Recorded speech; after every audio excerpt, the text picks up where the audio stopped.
Peace and blessings, and welcome to another episode of the How Now podcast, where we talk about how to live in the now. I am Kim Martin Raymond. I am a minister. I am a spiritual life coach. I am an author, and I'm also the founder of Redefining You LLC, where I help my clients to realign themselves, mind, body, and spirit. So, again, we are glad that you have joined us for another episode. We have a wonderful guest with us, a dear friend of mine, and I'm going to give her an opportunity to introduce herself shortly. And just want to talk about the topic of parenting. So today's episode is entitled Parenting in the Now. And we know that we've seen parenting go to a whole new level during this time of pandemic. We've seen, responsibilities. We've seen children that have gone from being in school during a greater portion of the day to moving into a hybrid type situation where they're going part-time virtual, they're going part-time physical, and we have some children that are still going 100% virtual. So parenting has taken on a whole different meaning. And so we're going to dive into that and talk about that this evening. Again, parenting in the now. And so at this time, like I do with all of my guests, I'm going to have my guest to introduce herself as she wants to be received by the world. And so take it away. Okay, thank you so much, Kim. I am so excited to be here and thinking about parenting in the now. Yeah. And hopefully, parenting in the now, one of my kids won't walk into my office. So, because I forgot to put the sign on the door. So, I'm Teresa Wright-Johnson. I am the founder and CEO of TWJME Enterprises, and that stands for Teresa Wright-Johnson Multiple Enterprises, because I believe we all have an enterprise inside of us. I also am the Mom Biz Boss and the founder of mombizboss.org. We are an organization that focuses on motherhood, parenting, business, and social awareness. Moreover, I'm a parent educator and a parent peer specialist that helps families as a certified professional instructor and coach, as well as mentor, because that's what I do. But I have to mentor myself right now, too, through all this. And this is what I do. So I'm here to talk about parenting in the now because I live it, I breathe it, and I support other parents through it. Yes, yes. Well, hey, thank you so much for being here.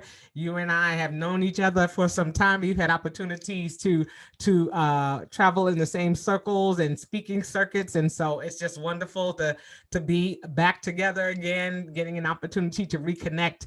And again, that's the beauty of this show and of this platform.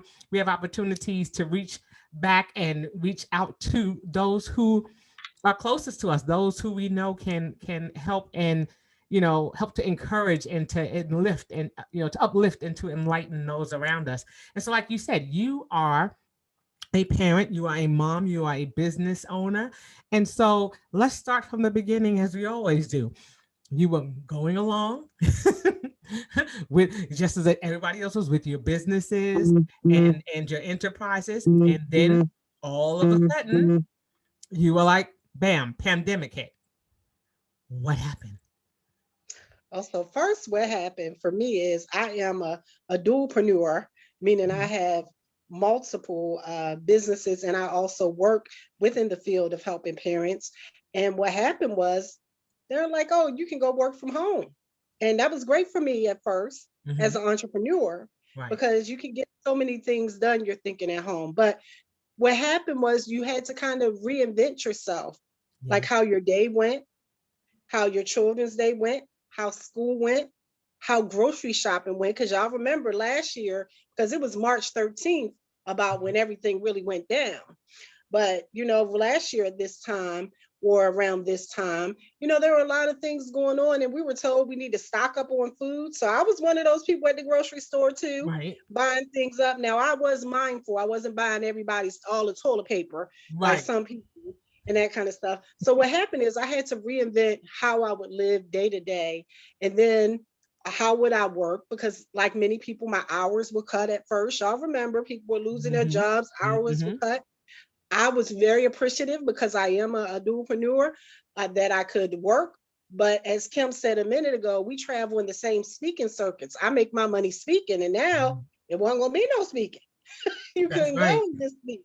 And this virtual thing, it was not as hot yet, and people weren't as accepting of it or knowledgeable of how to use it. So that's what happened. But most of all, the kids were put in a situation, and the teachers were put in a situation, and parents were put in a situation where this has not happened for many, many years, where, you know, kids were more responsibility, unfortunately, not to be funny, more parents now were spending more time with their children, their Right. family, their spouses than they ever have. That's right. And so that got real uncomfortable for some parents, very frustrating for others. Some parents were like, hey, I love this. My kid's going homeschool now. So you had different reactions, but it was a lot of stress, a lot of anxiety for a lot of children, parents, families, and of course our nation. So that's what happened. That's what I was doing. And Yeah. I was learning how to pivot, as they said. I was Yeah. pivoting. Yeah. Just like you said, that it really was. I think the that was the hardest adjustment. And being a former educator myself, I kind of saw things from different angles, from different perspectives. I saw it from the perspective of being a parent. I saw it from the perspective of being an educator, and now seeing parents having to take on the role of teacher. And you have some who opt to do homeschooling, and there's a process to that. But then you also have those who you know whose background is not in education, and that's not their wheelhouse or their strong suit. And here it is, they're being put in this position. And then you have those educators who are feeling like, I went through all of this schooling to become an educator, and now it's just been passed on to someone who has not had the same schooling that I have to prepare me to do this. So, I see it from both angles, but it's also a challenge of just like you said, being able to pivot, because now you're having to spend more time with your family. And it looks a whole lot different when you're spending that many more hours. you know, you kind of had a little bit of space to be an adult and have adult conversations and to engage in adult things, when your children aren't there. And then all of a sudden your children are there all the time. And so let's talk about what that looks like. So let's just talk about the daily thing and then what it looks like to have the kids there all the time. So daily, what started happening for me, I was very benefited because I was able to work from home and my spouse was too. But Mhm. then we have two teenagers that are homeschooling or virtual schooling from home. And let's not be 1 o'clock on certain days. The kitchen is now the cafeteria. Okay. Right. And when this first started happening, we didn't really have a gist for it. We didn't know how everybody's schedule was working. Right. Now I might come a little later or whatever, but at first it was like everybody in the kitchen doing things like we're in the cafeteria, or maybe my husband's on the calls with his clients and Right. they're in the other room that's not far away because the dining room, the living room, all those things are Right. downstairs. And that was different and chaotic. And then you got the dog barking in the background, and you might be doing, on the phone with clients. We both work Right. in the healthcare industry and we have to be on the phone. So he can't be barking. So we got to run him up the steps. So Right. it's a whole different vibe. And Yeah. then what you just said, the kids are always around. They're Yes. always there. The little ears are everywhere. And I don't care if they're 1 years old, 2 years old, That's 15, right. 16, 17, they're still there. And so adults, especially those that are coupled, have to be creative Right. on how to kind of date. And dating also connects to parenting, what we're talking about now, Right. because you should be showing some sort of healthy relationships to them and setting boundaries and letting them know, like, hey, this is our time. Like, one thing, for we have teenagers, I remind them that this is our room. You have a Mhm. room, this is our room, this is our space. But we started doing different things, like just going out now. You weren't able to, especially back then when it Right. first started, go into a public place. So I was like, hey, let's get in the car and watch a movie, or get some food and take it outside on the patio and shut the door so they're not all up Right. in our space. Oh, as a matter of fact, one time we actually hired a massage therapist to come in. Now they were masked up good. The kids were Right. very upset about this. One of them, she Okay. said, well, how come I got a social distance and you got some strangers coming up in our house to give y'all massages? Wow. Wow. Now, You say the darndest thing, don't they? Needless to say, they weren't strangers. It's a couple that does massages that I know, but they were masked up and everything. We sent them upstairs and they were like, we can't come downstairs at all. Right, No, right, you can't, because this is our time. This right, is our space. So I think that was the thing with the being an adult, and dating within the home. But even if you're a single person, right. you can hardly get on the phone to make a call because they down the hall all the time. All You the can't, time. certain things you could talk about, you may not be able to talk about. Right, So as parents, parenting in the now has become more difficult for a lot of parents because you're blending your home life, your work life, right, and your social life, right. everything in the same area, Yeah, your home. yeah.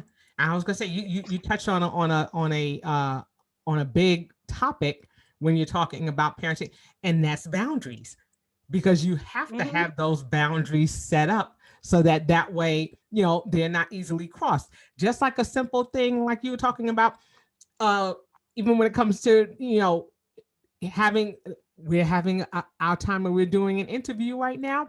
I have my door closed. They know that when my office door is closed, that it needs to be a little quiet, and that, I cannot be interrupted at this time because, you know Nana, as my grandbaby calls me, or, mommy, or white, she's working right now. And when I open that door, then it's like the floodgates open. Everybody can come in. My grandbaby comes in and she's, hey, Nana, what you doing? Da, da, da, da, da. She dives right in. But they know that there are boundaries. They know that when certain things are happening, or there are certain spaces, or that if so and so is on a call, when my husband was doing his IT work, his tech support. He has to be on the call with clients all over the world. And so, I can't just go down there and click the microwave and be slamming doors and stuff like that. We had to be cognizant of other people and say, oh, or if they if he put up his finger, we just knew, okay, we have to be quiet. There were certain hours of the day when he does his calls, and we had to respect that time. So it comes with, like you said, setting those boundaries, and then also, letting people know that, okay, now is a safe time to do this, or this is an okay time to do this, so that everybody's not walking around on eggshells, or being barked at if you make a mistake, And so I think that Hmm. over time, people started to understand, that Right. these things are going to happen, that people have pets and that people have children, and people started to loosen up a little bit, you know? Yeah, yeah. Because I remember a time when school first started at home. My daughter, she was sitting on. We have a back patio that I set up so they can be outside sometimes because Mm-hmm. it's screened in, and I put a table out there. And the dog ran out there and was barking. And the teacher started getting upset with her, and my child was like, "It's not my fault," and Right, it was making her frustrated. I said, "Don't you worry about it, baby. Mommy will handle it," because it wasn't that you were trying to disrespect. She needs to realize that we're all working from home. right, And I've seen teachers where they have younger children. Guess what? They have kids at home too, and they might have a really younger one where they might have to remove that child from out of the picture because right. guess what? That child's caregiver is also mom, who is the teacher. So That's it right. gets to be really sticky, and I think that we have become more accepting of that now because we understand now what we just said a few minutes ago, that our work, our life, our social life, everything is blended together. And Right. so it's becoming more of the norm and not unnormal because we cannot expect things to, like we're in the now, right? Can't be the same as what it was when we were in our office, in our little office building, in Right. our quiet little four walls, because Right. that's not what it is. Right. Right. And I think it's also, like you said, creating spaces where you can decompress. Because for some people, I know for myself, when and I'm back in the office now, but when I was home, I used to be able to jump in the car, and play my music or do whatever, and that was my transition time. That was my time to decompress, and to make that transition from work to home. And now here it is, that transition may just be pressing the power button on the laptop and closing it for the day. And then, that mommy hat or that grandma hat comes right back on. And so, Mhm. the times for transition get a little tricky as well.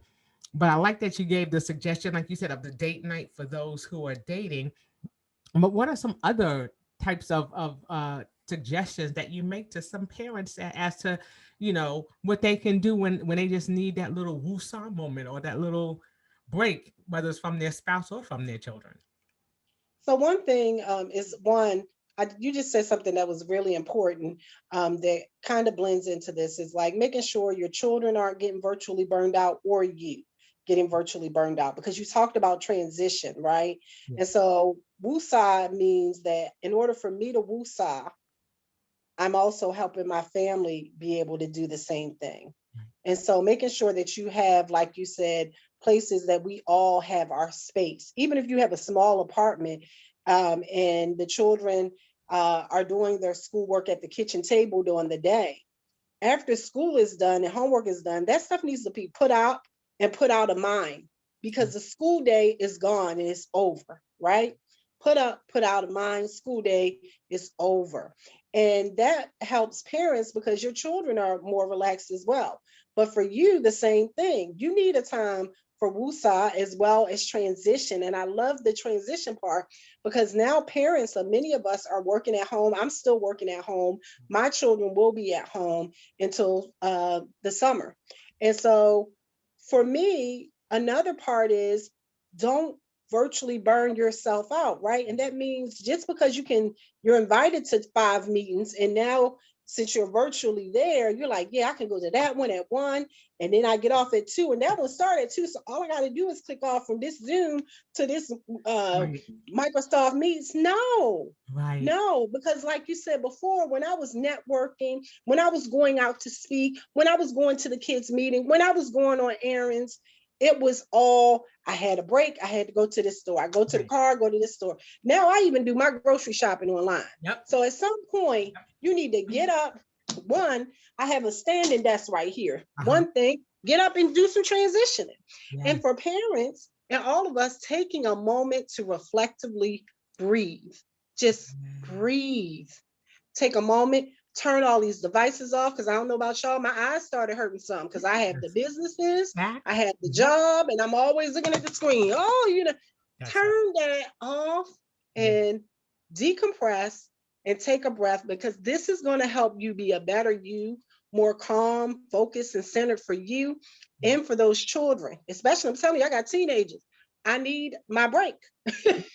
I need to redirect myself sometimes. Right. So taking a reflective breath and just taking time for you and not continuously connecting virtually, burning yourself out because many people now we are more busy than ever Yes. because we think we have more time. Right. And I said it's interesting that you say that not to virtually burn yourself out because what do some of us do? We're on the computer all day, and then you have people who are TikToking and Facebooking and And stuff, Instagramming the rest of the night. So it's a wonder that our eyeballs haven't burned out, and that probably we not going all to have not. sight when we get older. Yeah, it's like we're all gonna be blind. So because we spending so much time in front of the computer. So you make an excellent point that we have to sometimes step away from those things. And then just like you said, the convenience of the computer being right there and you not having to make that transition via car, you don't have to mobily commute anywhere, but you have to close that screen down because what happens is you get stuck, or you just say, "Oh, it's going to take a few more minutes. Oh, I just got one more report to write. Or let me just look at one more email." And the next thing you know, it's 2, 3 hours later, and you're still at work, even though you're off. And so you Mm. make a valid point in saying that step away from that, and there has to be things to do that will help you to step away, so you're not necessarily, constantly putting yourself in front of that computer and not making the break. You need to make. I, I'm I'm glad you said that, like, and have something to do because the other thing is, like, everything doesn't have to be virtual for you and your family since y'all in this. So we should be doing some things that we enjoy doing with our family. And this has been a time where many people have had hard times because they are not used to spending as much time together, but also many people have been able to connect and build relationships differently. So if you're constantly on the computer all the time, when do you get a chance to build a relationship with your family? So like for me, Friday nights is a no-go. Friday nights is family night. And so whether we're doing something with the kids or me and my husband is watching a movie, or all of us are doing something together, it's just a time for us to do some things. And it might be, I remember one time they wanted to do seafood, and we went and bought seafood from some restaurant. We did like a little picnic outside in the backyard or on the patio. It might be going to a lake or something, doing some things, some quality things to build on that relationship, because that's the other thing. Parenting means relationship. Right. It's not about just giving and taking care of a child or them being your child. It's about also building things for them to do that they enjoy, or maybe implement a cooking night. Since we've been at home with our family, and many of the families I work with, they've implemented times that their children are cooking or helping cook. So Right. in our home, every Thursday night, one of these girls is cooking, and they pick the meal they want to cook. Now, if they don't pick it, I'm gonna assign it to them. But guess what? Parenting is teaching and life Right. skills. So That's right. this kind of slowdown also could have helped many parents Yeah. and families. Yeah. And I think again, you make a valid point there, because we want to, develop those relationships. Those are things that we lost. We lost in the busyness of life. Hmm. We were spending so much time ripping and running and trying to make sure that we were chasing that dollar so that our family can be provided for. And now here it is, we have opportunities to spend that time with them, and then we don't know what to do with that time. And so it's good that people are, or families are looking at saying, okay, what are some of the options, what are some of the creative ways that we can take this time that we're spending together and make it meaningful and make it substantive. And that's a big part of it, just trying to find those avenues to go down, because it's not necessarily always about balance. Sometimes it's about harmony. How do we make all of this flow together? How do we make this fluid so that way everybody is getting their needs met? So I mean, I know that that's important, but one thing that I wanted to talk about, and I think that it's important, is that where we are coming up with creative ways and we're making those adjustments, there are some that are having a little bit more difficulty, whether it be helping their children educationally, or whether it just be helping to deal with a child who may have been a little rambunctious or a little more difficult in dealing with that. I'm sure you've had opportunities to speak with some families with regards to that, and what has been your observation there? So for me, I think what you're wanting to talk about, of course, is like some children might be harder to deal with at home, or maybe they just don't transition to being virtually schooled, or just the whole COVID situation. And then we have parents that, you know what, they're not teachers. Don't ask me about no math. My daughter already Okay. knows. That was Okay. the first thing she said to me when school started. She said, listen, I'm going to do good with all this stuff. I'm good with it. But for math, you might need to give me some help. You might need to hire a tutor because you can't help me, Right. because she knows that is not my gift or my skill set. Right. And it's Right. okay. What I tell parents is it is okay, because that is not your gifting. That is not your profession. So we've talked about that. We also need to kind of be aware too that some children, as you know, Kim, because you and I have worked with children with different Right. needs and special needs and That's stuff, right. or mental health or behavioral health. Some children need additional supports. So, what I always tell parents, one is, you know what, the resources are out there. You got to find your tribe, and you got to ask for help. And That's if it. you are saying, you know what, and I know it's so very hard, because even the schools and the administration and teachers, everybody was thrown for a loop, because let's remember they're human too, That's right? right. There are individuals that have their own families, the same thing, but they That's also right. care for people. So, go and ask the school, is there any support I can get for my child, especially if your child has undocumented challenge, such as mental health diagnosis or ADHD or physical or disability. Right. Find out, what supports are you offering. Right. That's helpful. It's better than holding it in and trying to be an expert already in school, and then maybe some additional things. And then for children, let's remember too, some children are perfectly so-called typical children. But Right. guess what? This whole new COVID thing is not for them. They Right. not about this life. I have teenagers. One of them is like, this is the worst ever. I'm Right. tired of virtual school. I want to be with my friends. Why can't I be Right. with them? And see, parents are dealing with that too because their children are pulling them. School is pulling them. Their job is pulling them. And so what I say is, again, find supports, find innovative things for your children to do. You know, maybe you don't want your children to be out with other friends. Maybe you're okay with them meeting outside.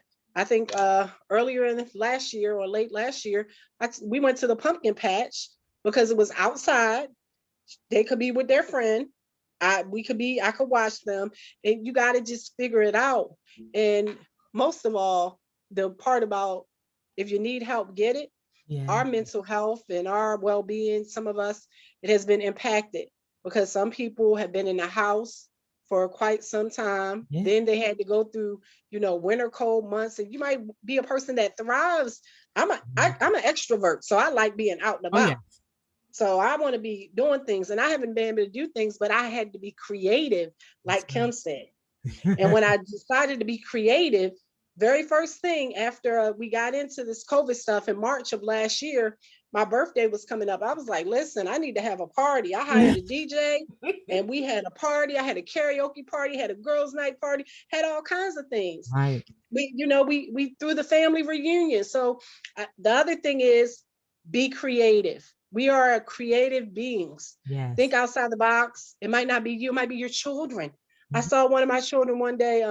She said, "Mommy, come and look what I did." And she set up took a table, took her paints outside, was standing in the backyard, like, today I need to be out, you know? Okay.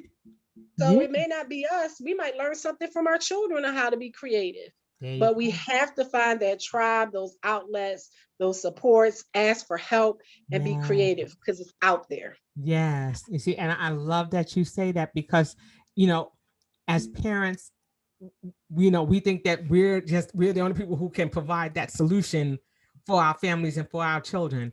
And yes, we tend to be a little apprehensive about going out and asking others.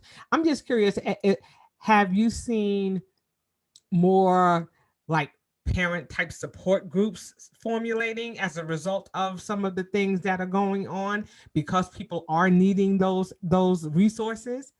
Are you seeing any of those things?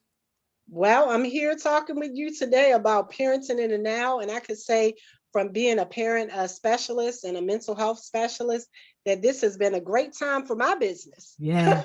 a great time for my resources. I have I said I'm not doing it. I'm booked up to the summer. But yes, Beautiful. I am seeing that Yeah. because school systems are doing more things. I've worked with several school systems where I'm located. They are providing more parent support meetings, more parents Zoom events, more workshops, more parent cafes. I Mm. probably got 4 things in email today myself, but I also know the clients I work with and the families I work with are getting more. And quite honestly, even federal fundings are being given more for parenting right now. Yeah. It's just like how it is being given for health and business because our world, our nation is aware that parents are also feeling the effect of this That's right. because those kids that they pay for school, our federal government has school generally open. They Yeah. know those schools are closed. So who's taking care of those children? That's right. And so, when some people are getting upset about schools reopening, it's a reason because we also have to realize too that some other things have happened in this parenting in the now. And Right. every parent is not able to adequately be equipped to parent. And there were already children that were hungry or being abused or whatever. Right. And those rates have gone up as well, just like domestic violence, because imagine being stuck in the home. So, Right. there are so many things where support has been needed. So support is there. It's about those people being able to access it and seeing if it's in their area. But now the best thing is it's virtual. So you Mhm. could go and Google parent support groups and you're going to pull up things online right now, Things. you know? Right. Right. Right. I think that that's wonderful because we need to know that there are resources out there. We need to know that we're not in this by ourselves, and that there are people that are going through a similar struggle, and that's always the thing. We never have clarity or get to a space of healing until we realize that, okay, oh, I'm not the only person that this is happening to. And what COVID has shown us is that, oh, this has happened to the whole world at the same time. We all went through it at the same exact time. It wasn't like, oh, well, this happened to that person. Yes, there are different variables as there is with anything, but we all went through this. So there's a level of empathy.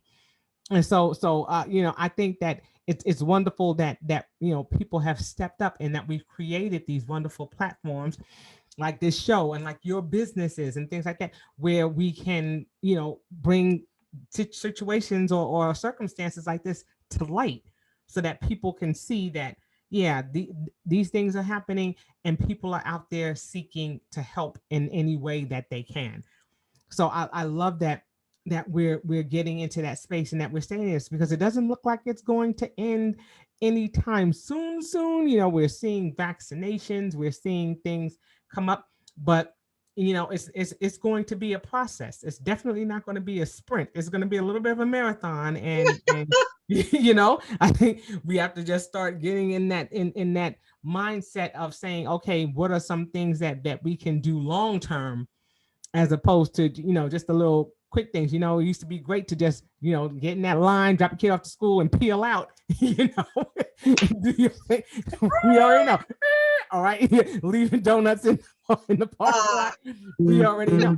Right. And so just like you said, now the challenge is, okay, how do we harmonize this? How do we blend this to make sure that everybody's needs are getting met? And so, like you said, it's got to be about what we can do to help each other, because nobody has the answer. We all know that there was no parenting handbook anywhere ever that says this is the hard and fast rule for how to raise your child. And now it's like, here, now throw in how you're going to get your hours in at work, and now throw in how you're going to keep your relationship going. But one thing when we talk about relationships that I think is also important is, as parents, is that for those parents who have children, now your children are also getting an opportunity to see how you as a couple relate to one another. And so I love that you say that you and your husband have date nights and things like that. So your children have an opportunity to see loving, healthy relationships. So talk a little bit about the importance of that.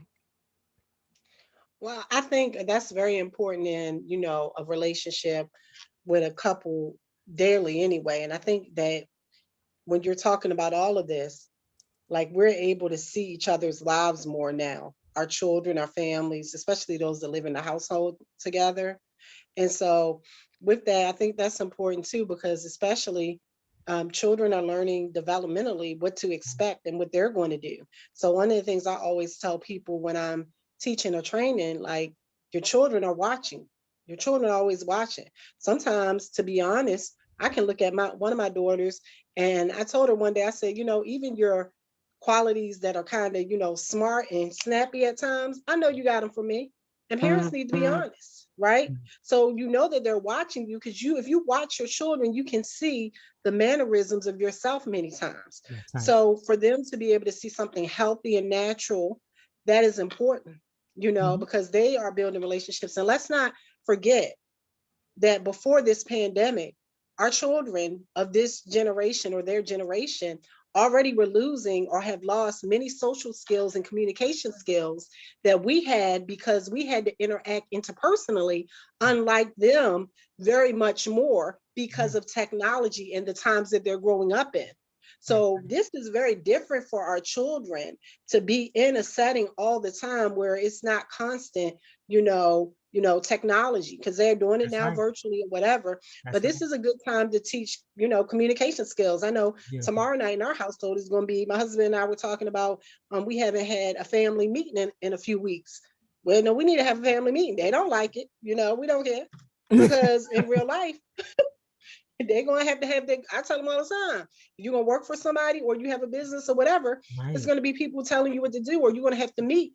Every business I have an advisory board or people giving me suggestions or input. Right. And even if you don't, you got customers telling you what Right. they like or didn't like, That's right. or what could be done differently. So That's I think it's important when we talk about relationships with, like, two couple household, then we're not just talking about romantic, like, oh, I love that.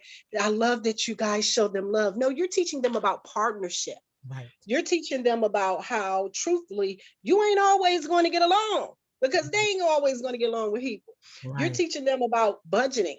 Oh, that's a trip. Because one of our kids, honey, I have to tell her all the time the other day. Again, I told her last week, why are you washing one shirt in the big old wash machine? One shirt. And see, this is things people are not thinking about too. Right. People are, children and families are at home more now. Right. So where you used to be at home, 25% of the time, you're at home 100% of the time. And Right. so light bill and electricity and gas and all of those things are higher. So children, when they see a couple, a good thing is to let them know about money Right. and how you interact about money. Because I think in the beginning of the school year, I told them, and I told my husband, I said, oh, they need to turn those lights off. She have a natural life. One of my daughters had several windows in her room. And she's like, why I got, no, ma'am. Let's turn the lights out. But then look, Right. they Not watching again. me. Now they watching me in my office, like, what? Right. Excuse me, why that light on? Right. Why is your light Right. on, Mom? Right. So Right. they're watching us. So I think the important thing is model what you want shown, but be honest with yourself because none of us are always perfect. No. And be able sometimes, parents, I know we grew up old school, but sometimes be able to tell them, I understand your view or I'm sorry as well, because you're teaching them, as I say all the time, we're raising little adults. Yes. And if we're going to be able to raise them, or they're going to make their own choices, but you want to model something that is real to them. It's not going to be perfect all the time. And if somebody's telling you it's always perfect, yeah, that's not right, because none of us are perfect. None of us. But it's important to be able to model real relationships and give them some life skills, like give them an allowance, maybe if you do Right. allowance, or give them a budget. Just don't let them go out and say, oh, I want this from McDonald's. I tell the girls before we pull up, this is your budget. They have their own money and cars. If you don't like Right. what I'm getting you, spend your allowance Thank or you. whatever. Yep. I love it. I love it. But you see, that's the thing. I think a lot of it, it goes beyond the chalkboard, because I know that even though we're helping them virtually and we're supporting the teachers and we're helping our children to make the adjustment, the one thing that's a plus about some of this virtual learning and things that the kids are experiencing is because even when they get to the college level or they get to going beyond, we have a lot of parents who are still in school themselves that are getting advanced degrees, and so now their children are getting to experience what they experience as students on a collegiate level.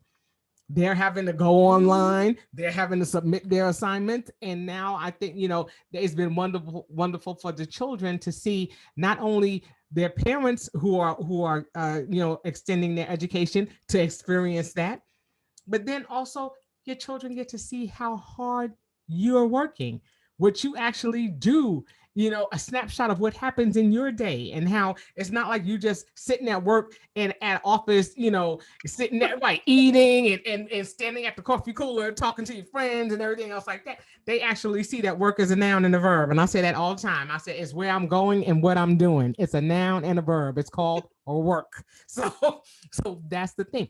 They get to actually see that you do put in those hours, and that the phone is constantly ringing, and that is there's constantly something that you're having to do, and there's constantly something that you're having to organize. And so I think it's a wonderful benefit to be able to see that. And just like you said, there are families that have both parents present, but then there are also those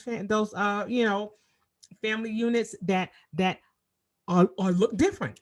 They're single family homes, and now they have parents who are struggling, and everyone's having to come in. And I think the biggest thing about parenting in and now is trying to cope and trying to navigate through all of that while allowing people to be individuals. And I'm sure that is difficult for the children too, because as they're trying to develop and express themselves, we get to see how difficult, just like you said, we're old school, so there are certain things we're like, I don't care about that. When we see how they have, with the pressure they're under to be accepted and to be, you know if anything, I think that it teaches us empathy.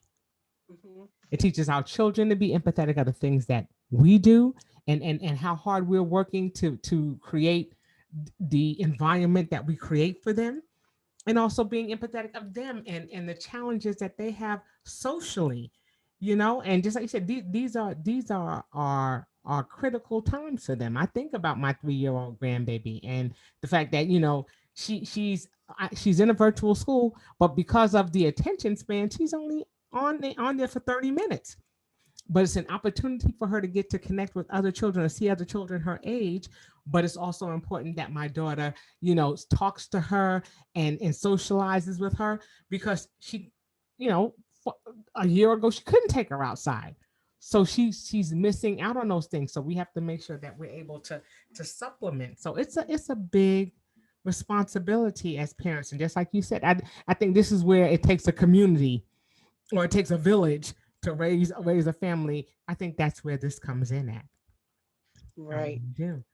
I love how you said, like, one of the things to even think about all of this is like a year ago almost, there were still people that didn't have food and that were struggling and all kinds of stuff. Right. But this has taken everything to a different height or level. And Right. so I think more people are starting to be more understanding and have empathy for a lot of things because more people are experiencing it. And Yeah. so there are a lot of parents that are single family parents, married parents, all sorts of ways that are experiencing, financial crisis or health crises and stuff like that. That we really do have to realize, sounds like just for us to be grateful for what we do have, like that 30 minutes that your granddaughter has, that's great. And then also what you said was your daughter still may have to do floor play with her, or time one-on-one with her. That's the same with our children. Just because your kids are in virtual school all day doesn't mean that they don't need an outlet, that they don't need a break. I know, one of my children likes to ride the bike. And I know the other one, the other day, she said, like, can we do just dance? And we danced and partied so much. It Yes. was, because you know what, she needed an outlet, Right. and that's the important thing, realizing that it is a different time and now in parenting, but we have to make those adjustments and then be grateful and realize too that some things were already occurring that were difficult. Many Right. of us, our lives got slowed down and we're able to see them now, and we weren't able to see them before. Just like you mentioned, our children being able to see us working and Right. us being able to see them in school. So parenting in the now also allowed us to take a parenting pause and Yes. see what was going on in our lives, our children's lives, and in our communities, so that we can, readjust and figure out how we need to parent now. Because what we were doing last year might not be appropriate or may not be able to support what our children need now. So that pause, that break, and connecting to those tribes and those resources are very important. Yes. Yes. I think that you couldn't have said it any better. It is. It's about tapping in. It's about looking at taking that parent pause. And I love that. I love that terminology, parent pause, because when we stop, we get to, we don't miss those verbal cues and those things that we would have otherwise missed. And so I think that, even though it's unfortunate that we have seen a rise in some, domestic issues and some abuse issues and things like that, and we're still working to eliminate some of those things, or to see those go back on the decline again. It's also important that we are, not putting out, we're not missing those cues, or we're able to catch things maybe a little earlier, those cries for help, those signs of depression, those things, those situations where, our kids may have been reaching out, but because we were so busy we missed it. So I Mhm. think that this is a wonderful opportunity for us as parents also to make sure that we're checking in with our kids, because they're right there in our faces, and it's not that, oh well, I didn't see this happening, or oh, I didn't notice a change in my child. You're with your child every day, or or with your loved one every day, and now you're able to see those things. And I think that it's important that when we take that parenting pause, that we're doing that as well. So we're taking time to check in with them and making sure that they're mentally and physically okay. Yeah, Right. I I love agree. I love that. I love that. Okay, so as we start getting closer to the end of the show, I always ask my guests, what are some things that they're doing in the now to navigate. Like you said, it's been almost a year, and we've had to we've gone through several stages. We've gone through a stage of fear and uncertainty and not knowing what's going on, and there's still little remnants of that, but we've also learned a lot of things along the way as well. And so, what are some anecdotes? What are some things that you're doing personally to live in the now? Personally, I did a lot of research on self care. And so I got so tired of hearing about self care, even though I taught it, that I wanted to learn more. So I did a lot of research on self care and I learned about the different layers of self care, like taking care of my practical self care, like making sure that I have time to focus and organize things like in my household, or Wow. making sure bills are paid. All of these things, as a parent, reflect back to how you're able to take care of your home, but just making sure things are done on time or organized. That's Mhm. one. But also with self-care, when you hear that, people say, oh, you're talking about baths and going to the spa. No, because have not been to the spa since this all broke out. So I've learned to sleep when I can until my eyes pop Mhm. open. Meaning when I want to get up, that's when I'm gonna get up. Right. On a Saturday or whatever. So making sure I'm getting enough rest, rather getting Yeah. some rest. Yes. Because if we're just looking at these computer screens all day, your Yes. eyes need rest. Your neck, I mean, it Honey. needs My rest, neck, my right? back. Okay. My Yes. neck, Mhm. my Yes. back. Right. Yeah, so getting that rest. And then I have invested some time in taking some breathing classes, some Mhm. exhale sessions. When I Yes. was telling you guys take a parenting pause, I've been practicing what I preach. So Yeah. many of us, we are nurturers, we are givers, we are volunteers, we are helpers. But are you making sure you take care of yourself? So Yeah. that's what I'm doing in the now, taking care of me so I can help Yeah. take care of others better. Yes, I love that. And I always talk about, hey, make sure that my cup is not just filled, that it's to the overflow, so that you're getting the overflow and my cup is not running out in the interim. So I'm like, yeah, fill me to overflow so that way you're getting some of the overflow and I get to keep some of that for myself. So yes, it's all about the self-care, just like you said. And I think in the better care we take of ourselves, the better care we can take of others. We hear it all the time. Self-care has been the buzzword, making sure you put the mask on yourself before you put them on others. I mean, now these things are the reality of those statements is here. It's now. We're seeing that. We're seeing the results of that. When we do those things, then we get the results that we're looking for. We get the desired results that we're looking for. So we get to take care of those who are in our care. But I love again, just to highlight on some of the things that you said that were important is just making sure that you're tapping into those resources, making sure that you're being creative, making sure that you're tapping into your tribe and asking for the help that you need. So that way, we're in a space of opening ourselves up to growing and expanding beyond the small little box that sometimes we put ourselves in. And I think that that's important to do.